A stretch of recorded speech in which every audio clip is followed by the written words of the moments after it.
நமஸ்காரம் நண்பர்களே. சமீபமாக மலேசியாவில் கேஎல் டவர் போயிருந்தேன். அந்த எக்ஸ்பீரியன்ஸை உங்களோட ஷேர் பண்ண இந்த வீடியோ.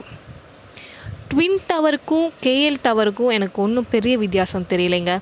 ரெண்டுமே நம்ம லெஃப்ட் மேலே ஏறி மலேசியாவோட அழகை மேலேருந்து ரசிக்கிறது தான். ஆனால் கேஎல் டவரில் ஒரு ஸ்பெஷலான விஷயம் எனக்கு ரொம்ப பிடிச்சிருந்தது. அது என்னென்னு பார்த்தீங்கன்னா, இங்கே இருக்கிற இந்த ஸ்கை பாக்ஸ்.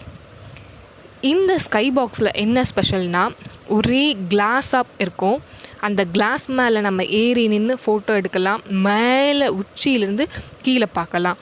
ஸோ நம்ம நடக்கும்போது கீழே விழுந்துருவோமோ அப்படிங்கிற ஒரு பயம் இருக்கும். நம்ம செப்பல்ஸ்லாம் ரிமூவ் பண்ண சொல்லிடுவாங்க. ரிமூவ் பண்ணிட்டு தான் மேலே ஏறி நிற்கணும். நின்னோம்னா செம்ம அழகாக இருந்துச்சு. அதே சமயம் செம்ம பயமாகவும் எனக்கு இருந்தது.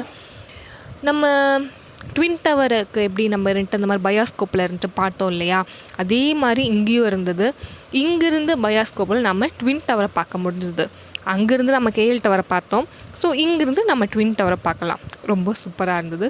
ஸோ மலேசியா போனீங்கன்னா கண்டிப்பாக இங்கே விசிட் பண்ணுங்கள்.